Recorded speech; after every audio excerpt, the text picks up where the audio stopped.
मोहतरमा बेनज़ीर भुट्टो साहिबा की बरसी थी और वहाँ पे कसीदे किसी और के पढ़े जा रहे थे।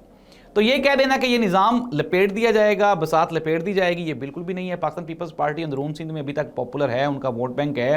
पाकिस्तान मुस्लिम लीग नून तो अंदरून पंजाब, बैरून पंजाब, सेंट्रल पंजाब, वस्ती पंजाब, हर जगह पे ही बेचारी जो है वो किसी को मुंह दिखाने के काबिल नहीं रही। वोट बैंक बिल्कुल सिफर छोड़ के माइनस हो गए। अब लोग ठीक वो कहते हैं जी कि इलेक्टेबल्स जो हैं वो हमसे टिकट लेने के लिए भीख मांगेंगे, क्योंकि इलेक्टेबल्स को नज़र आ जाता है कि फॉर्म 47 की जो गवर्नमेंट बनेगी या फॉर्म 47 के मुताबिक जो नताए जाएंगे वो तो PMLN के हक में होंगे। इसलिए यही एक वाहिद रीज़न है कि इलेक्टेबल्स उनके साथ खड़े। ना इन पार्टी में जो सीनियर और सीरियस क़यादत थी, जिस तरह के ख्वाजा साद रफ़ीक साहब थे, जावेद लतीफ़ साहब थे, या फिर कुछ और भी सीनियर लोग हैं जो कि बेचारे साइड पे हो गए, तो उन्होंने क्या किया, उन्होंने हाथ खड़े कर दिए। उन्होंने कहा यार इस तरह की ज़लालत मैंने कभी भी ज़िंदगी में नहीं देखी। इमरान खान की गिरफ्तारी पर भी कई PMLN के जो बाज़मीर लोग हैं उनको शदीद तहफ़्फ़ुज़ात है और वो कहते हैं ये नहीं होना चाहिए था।